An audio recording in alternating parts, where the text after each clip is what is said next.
क्योंकि इस वक्त रिचर्ड डॉकिंस जो है वो पीक का एथियस्ट है ना, और सैम हैरिस आ जाके, तो रिचर्ड डॉकिंस का इंटरव्यू है पियर्स मॉर्गन के साथ गुड मॉर्निंग ब्रिटेन में।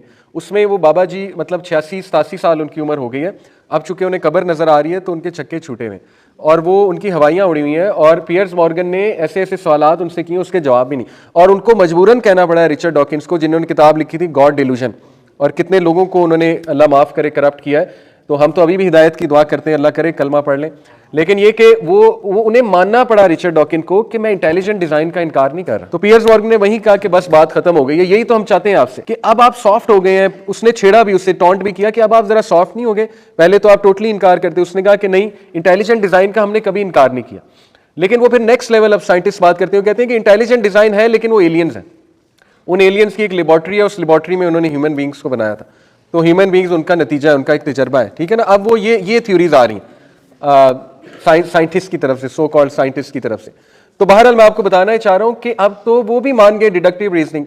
आप जेम्स वेब टेलीस्कोप की जाके जरा तस्वीरें तो देखें और आप बताएं कि ये इंटेलिजेंट डिजाइन नहीं है तो क्या है।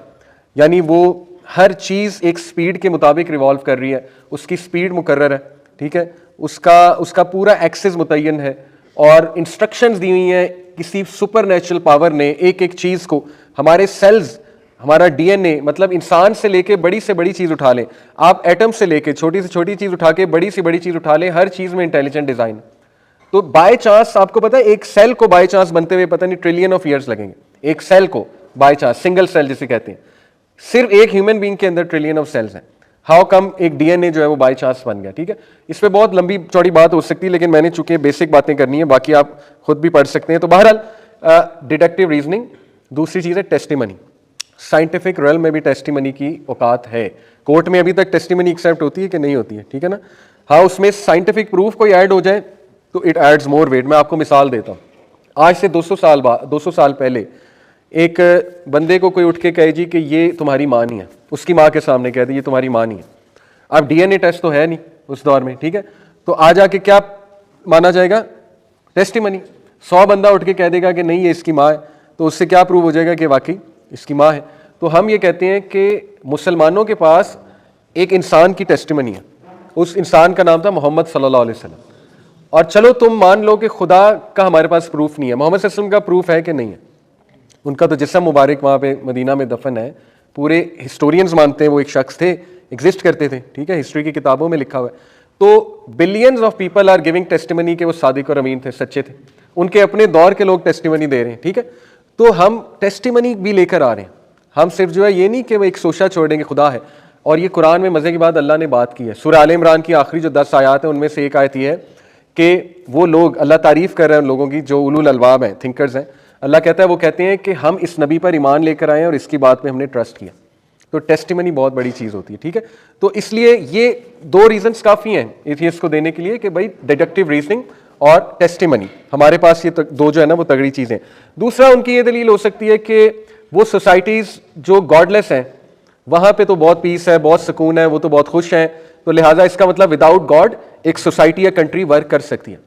ये स्टैटिस्टिक्स डिबेटेबल है साइकोलॉजिस्ट और इंटेलेक्चुअल्स के सामने। पता है आपको, पहली तो बात, ये जो स्टैटिस्टिक्स आई हैं ये किस तरह आए हैं? किसी सर्वे के थ्रू आए होंगे ना। हैप्पीनेस इंडेक्स डिफाइन करने वाला कोई इंसान है ना, ठीक है। जैसे उसने कहा होगा कि अगर इसके आंसर वो ऐसे देते हैं तो ये कंट्री हैप्पी है। आपको खुद से तो नहीं लोगों ने बताया, आपने सर्वे कराया होगा पूरी कंट्री का कि कितने हैप्पी हैं। उस इंडेक्स में जो क्राइटेरिया है वो ये है, क्या आपके पास गाड़ी है, क्या आपके पास घर है, क्या आपकी अच्छी नौकरी है, ठीक है, क्या आप जो है मेडिकल फैसिलिटीज से खुश हैं, क्या आप अपनी गवर्नमेंट से खुश हैं। अब ये सारे मटेरियल क्राइटेरिया हैं। आप जब इस तरह के सवाल पूछोगे कि क्या आप इनरली खुश हैं, क्या आप जो है as a relation, as a family खुश हैं, क्या आपके जो सोसाइटी में सोशल इश्यूज हैं उनको मद्देनजर रखते हुए आप खुश हैं, तो इट डिपेंड्स कि वो सर्वे लेने वाला कौन है और उस सर्वे के क्वेश्चंस क्या हैं, ठीक है। इसलिए ये इटसेल्फ डिबेटेबल बात है कि वो कंट्रीज हैप्पी हैं।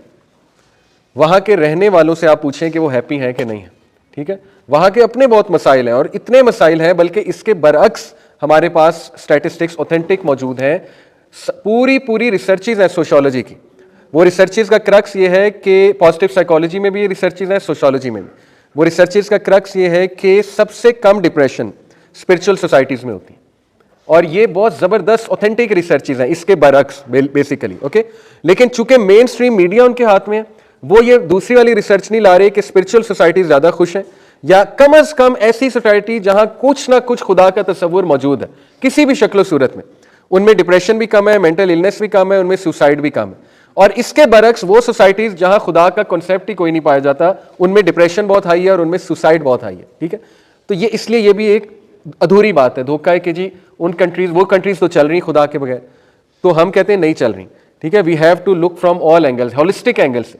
खुदा से के बगैर चलने का मतलब ये नहीं है कि बिल्डिंग्स बहुत ऊंची ऊंची बन गई, ये कोई पैरामीटर नहीं है खुदा के बगैर कंट्री चलाने का। ठीक है, खुदा के बगैर कंट्री चलाने का पैरामीटर मेनली है कि इंसान खत्म हो रहा है या बन रहा है, क्या वो ह्यूमन फ्रेंडली सोसाइटीज हैं। आपको पता है वेस्ट की कोई भी कंट्री ग्लोबल रिप्लेसमेंट रेशियो पे पूरी नहीं उतरती। यूनाइटेड नेशन की तरफ से ग्लोबल रिप्लेसमेंट रेशियो क्या डिफाइंड है, 2.1 मिनिमम ग्लोबल रिप्लेसमेंट रेशियो होता है। कुछ लोगों ने मरना है, कुछ लोगों ने रिप्लेस करना है। हर औरत के मिनिमम 2 बच्चे होने चाहिए एक कंट्री में, अदरवाइज उनकी पॉपुलेशन खत्म हो जाएगी। वेस्ट की कोई भी कंट्री 2 पे नहीं है, मैक्सिमम फ्रांस है जो कि 1.7 1.8 पे, स्पेन खत्म है, स्कैंडिनेवियन कंट्रीज 1.1 1.2। क्या फायदा ऐसी सोसाइटी का, गॉडलेस सोसाइटी का, जहां इंसान ही खत्म हो रहा है। इनफर्टिलिटी कितनी बढ़ चुकी है, LGBTQ की वजह से आपकी जनरेशन कंफ्यूज है। आप कह रहे हैं कि वो सोसाइटीज बहुत खुश है, कहाँ खुश है? क्या सिर्फ पैसा कमा लेना खुशी है, या बेसिक फैसिलिटीज मिल जाना खुशी है? ठीक है, या सैलरी अच्छी हो जाना खुशी है? तो ये साफ नजर आ रहा है कि ये फॉल्स बात है कि जी वो सोसाइटीज गॉड के बगैर बहुत खुश है। तीसरा वो हो सकता है कहे कि नहीं मेरा एक्सपीरियंस है, मैं तो खुदा के बगैर बहुत खुश हूँ। ये एक रिलेटिव बात है, हमें क्या पता खुश हो कि नहीं हो। वैसे भी आप कोई दलील तो नहीं है ना, आपका एक्सपीरियंस तो कोई दलील नहीं है अगर आप खुश हैं। ठीक है, तो इसलिए हम अब इसके बरक्स 4 पॉइंट्स डिस्कस करते हैं कि खुदा के बगैर जिंदगी कैसी है। ओके, सबसे पहली बात, ये कितनी स्केरी फीलिंग है। इमेजिन कि इतनी वास्ट यूनिवर्स है, इतनी वास्ट यूनिवर्स है, and it's so dark, universe is very dark. ठीक है, और ब्लैक होल्स हैं और इतना कुछ है, और सिर्फ human being is the only intelligent creation on this in this universe. ये कितनी स्केरी फीलिंग है कि we are all alone in this huge realm. ठीक है, थिंक अबाउट इट। और ये कितनी स्केरी फीलिंग है कि हम सब ने मर जाना है और उसके बगैर हमने मिट्टी बन जाना है और खत्म हो जाना, हमारी एग्जिस्टेंस खत्म हो जाएगी। We will never be able to think again, we will never be able to talk again. ठीक है, कितनी स्केरी फीलिंग है if you think about it.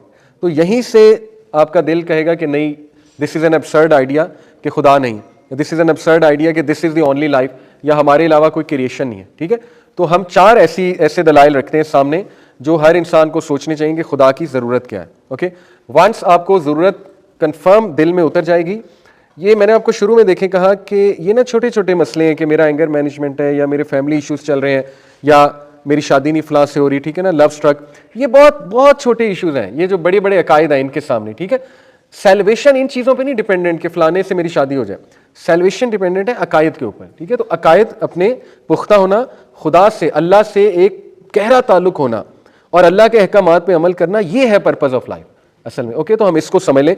ये भी टॉपिक्स हम बाद में लाएंगे इंशाल्लाह, जो बाकी के इश्यूज हैं हमारे।